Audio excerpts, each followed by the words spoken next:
Hello and welcome to another video. I really didn't know what I was going to film today. I didn't know what I wanted to film, but I knew I wanted to film something, which is a weird predicament to be in because normally I have loads of ideas, and I do have loads of ideas but they just weren't very practical for getting home from uni kind of video. So I kind of was decided I was going to go through my history of what I've been watching recently to find ideas of stuff that I might like to film. And now you can see I live by a train line.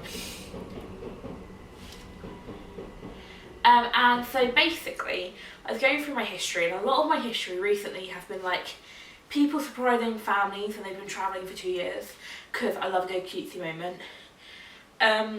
Clips from comedy TV programmes, because I never actually sit down and watch a whole TV programme very much these days, but I love a good like last third clip.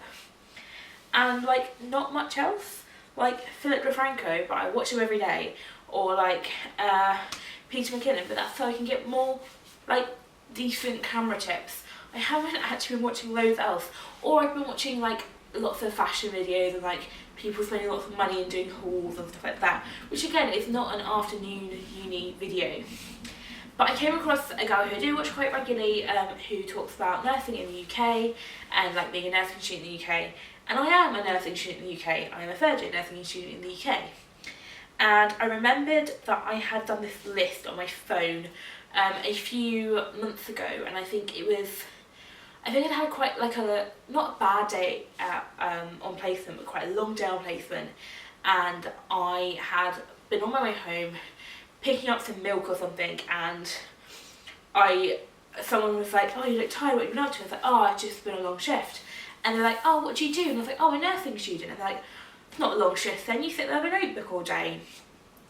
And it's not the first time I'd heard this joke, and I was like, I did the classic nod and smile, but I think unless you personally work in the NHS and see what nursing students do in hospitals, or unless you know someone who does, so like my poor friends have had this and so much more over the last few years and family, it can be a little bit like, what do nursing students even do?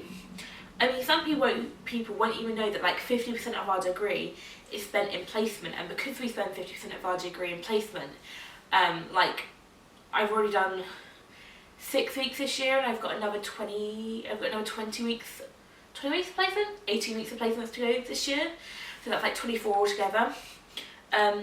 Because we spend so much time in placement, actually we get very few summer holiday weeks and very less Christmas than most traditional uni students, where they break up in May and go back in October. And I basically wrote this list of things that I do while I'm on placement, and a little bit of like, or have done when I was on placement. I don't do these things every day. It's going across, we're now up to 8 placements that I've completed, and so it's a lot of information, a lot of stuff which has gone into my brain, but just a list of about 25 things that I have done throughout that time.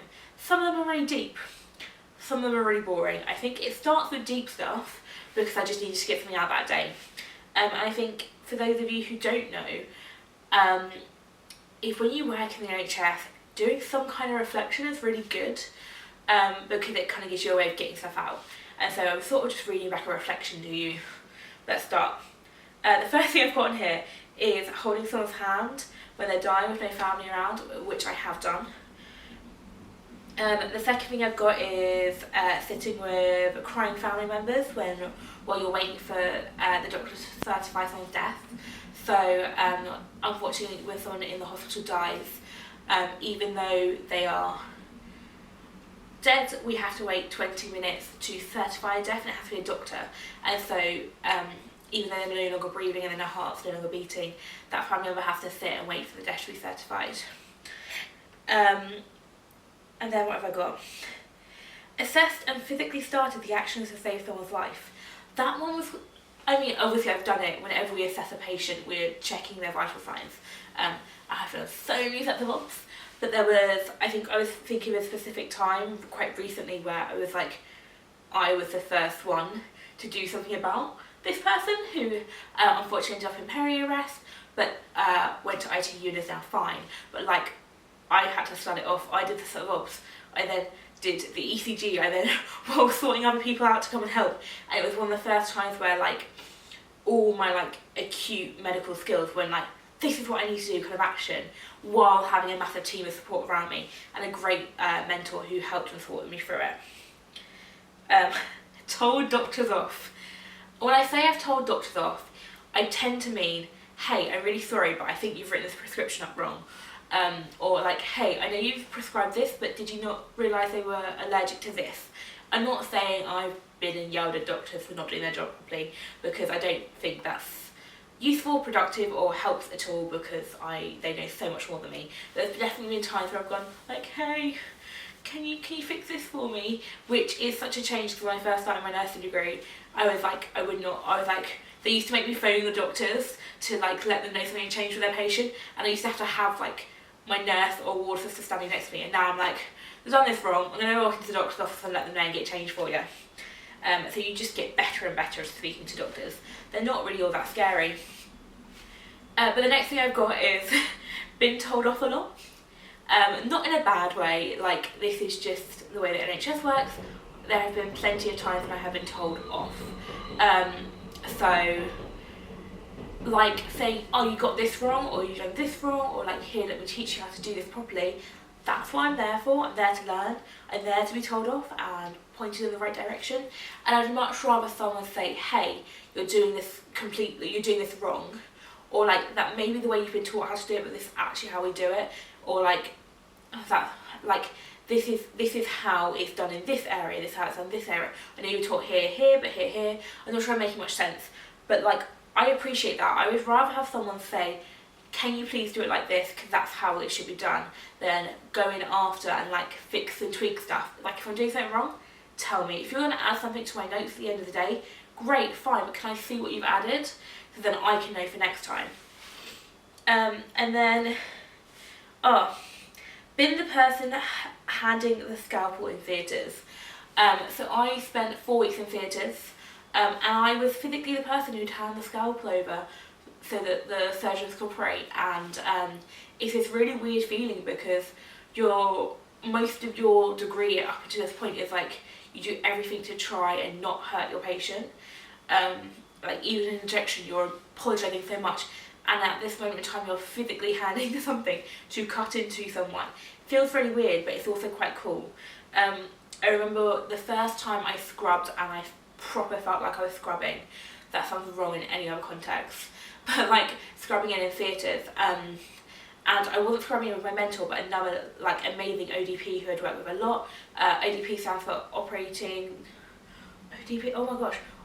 department practitioner or professional, I can't remember, but basically they pretty much specifically work in theatres and in ICU, and I think possibly A&E, so they're like only there to do that job, but they are amazing.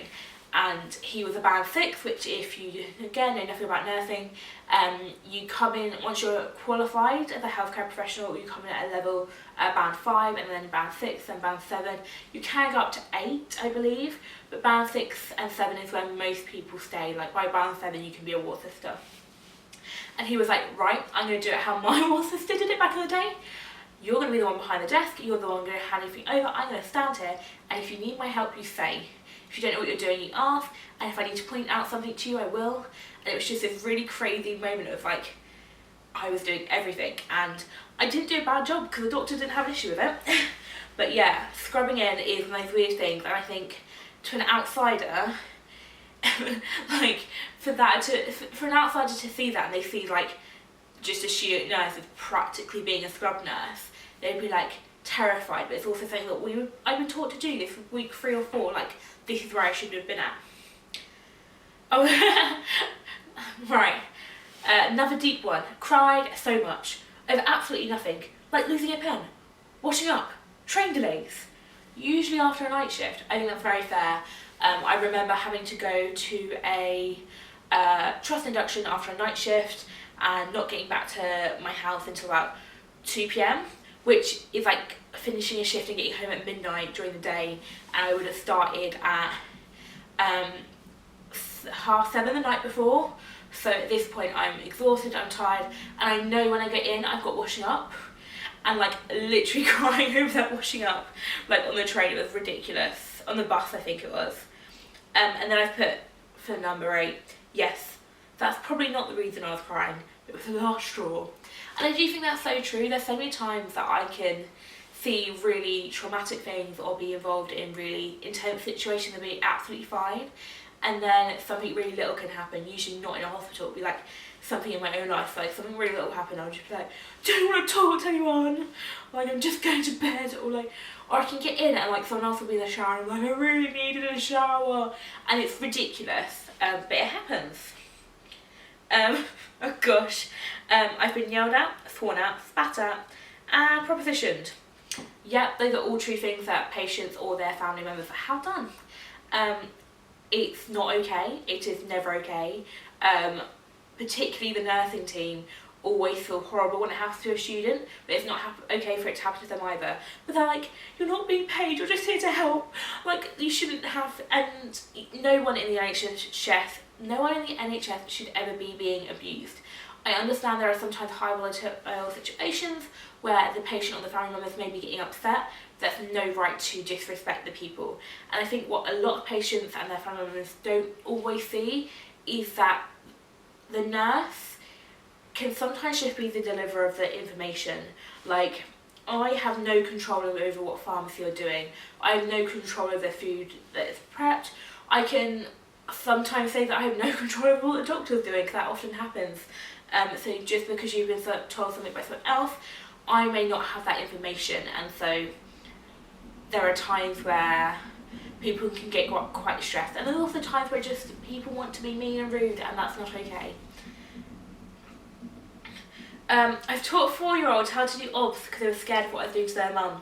This is really true. I was on a ward and a child came in to visit their mum, and they were like worried about this thing I was putting on their arm, and I was like, so I was like, oh, I'm just doing a set of OBS, and so I taught them kind of as I was doing it, showing them what I was doing, and it made the whole situation a lot nicer, and it brightened up my day. Remove the airway that was keeping you breathing when you couldn't on your own. This is also true. This I got very good at, it's very common. Often when people are in theatres, we put a airway in to help keep the airway open, while we give them muscle relaxants to relax the muscles so that we can operate. All really big and confusing, but basically it's a tube down your throat they put down after you're asleep usually. And when I went to recovery for 4 weeks, we used to be waking up, so we used to take them out. So yeah, I did that quite a bit. Done uni work after a 12.5-hour shift, check. And then often gone back to do another 12.5-hour shift in the morning, check. So technically I will regularly have like 11.5 hours between shifts. And there have definitely been days when I've come home and done 2 hours, 3 hours of uni work.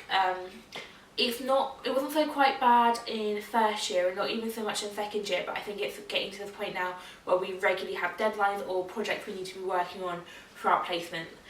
Often I do a lot of like work in terms of just like general knowledge, especially when we'd have stuff like long-term condition exams.